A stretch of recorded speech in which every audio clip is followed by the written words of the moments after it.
Hello all, welcome back to my channel. 500+ subscribers అయినందుకు చాలా హ్యాపీగా ఉంది. నన్ను సపోర్ట్ చేస్తున్నందుకు చాలా థ్యాంక్స్ అండి. Please keep supporting. ఈరోజు నేను దొండకాయ పచ్చడి చేయబోతున్నాను. ఇది రోటి పచ్చడి అనమాట. దానికి ఒక 1/2 kg దొండకాయలు కట్ చేసుకొని పెట్టుకున్నాను. అండ్ 6 టమాటోస్ కూడా నీట్గా వాష్ చేసుకొని కట్ చేసి పెట్టుకున్నా. స్టవ్ ఆన్ చేసి కడాయి పెట్టి 3 స్పూన్స్ ఆయిల్ వేసుకొని 2 స్పూన్స్ వేరుశనగ వేసుకొని వేయించుకోవాలి. ఇప్పుడు దానిలోనే 1 స్పూన్ పచ్చిశనగపప్పు, 1/2 స్పూన్ మినప్పప్పు, కొద్దిగా జీలకర్ర, కొద్దిగా ఆవాలు, 1 స్పూన్ ధనియాలు వేసుకొని వేయించుకోవాలి. ఇవి చక్కగా వేగిన తర్వాత ఒక 2 స్పూన్లు నువ్వులు వేసుకోవాలి. నువ్వులు ఎక్కువ వేసుకుంటే రోటి పచ్చడి చాలా రుచిగా ఉంటుంది. నెక్స్ట్ ఒక 6 పచ్చిమిర్చి తీసుకొని కట్ చేసుకొని వేసుకున్నాను. ఇవి కూడా బాగా వేయించుకోవాలి. పచ్చిమిర్చితో పాటు 4 ఎండుమిర్చి కూడా వేసుకున్నాను. ఉట్టి పచ్చిమిర్చి వేసుకోవచ్చు కదా అని అనొచ్చు, కానీ 2 కలిపి వేస్తే ఇంకా టేస్ట్ ఉంటుంది. కొద్దిగా కరివేపాకు కూడా వేసుకొని బాగా వేయించుకోవాలి.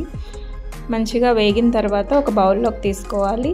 అదే కడాయిలో కొద్దిగా నూనె పోసుకొని కట్ చేసి పెట్టుకున్న దొండకాయలు, టమాటాలు వేసుకొని మగ్గబెట్టుకోవాలి. ఇవి తొందరగా మగ్గడానికి కొద్దిగా ఉప్పు, అంటే పచ్చడికి సరిపడా ఉప్పు వేసేసి మగ్గబెట్టుకుంటే సరిపోతుంది. నెక్స్ట్ కొద్దిగా పసుపు వేసుకొని మగ్గనివ్వాలన్నమాట. మెత్తగా మగ్గే వరకు ఉంచుకోవాలి. దొండకాయలు కూర చేసుకునే కన్నా, ఫ్రై చేసుకునే కన్నా పచ్చడి చేసుకుంటే చాలా రుచిగా ఉంటుంది. మాకు ఇక్కడ దొండకాయలు అసలు తొందరగా కుక్ అవ్వవు, అందుకే నేను ఇప్పుడు చేసిన పచ్చడి చేస్తాను.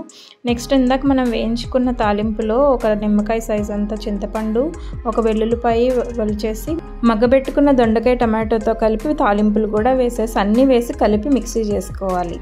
అలా చేస్తేనే మనకి రోట్లో చేసిన స్వచ్ఛమైన రోటి పచ్చడి టేస్ట్ వస్తుంది అనమాట. నెక్స్ట్ మనము తాలింపులోకి కొద్దిగా నూనె తీసుకొని జీలకర్ర, ఆవాలు, ఎండుమిర్చి, కరివేపాకు, కొద్దిగా ఇంగువ వేసుకొని తాలింపు పెట్టుకోవాలి.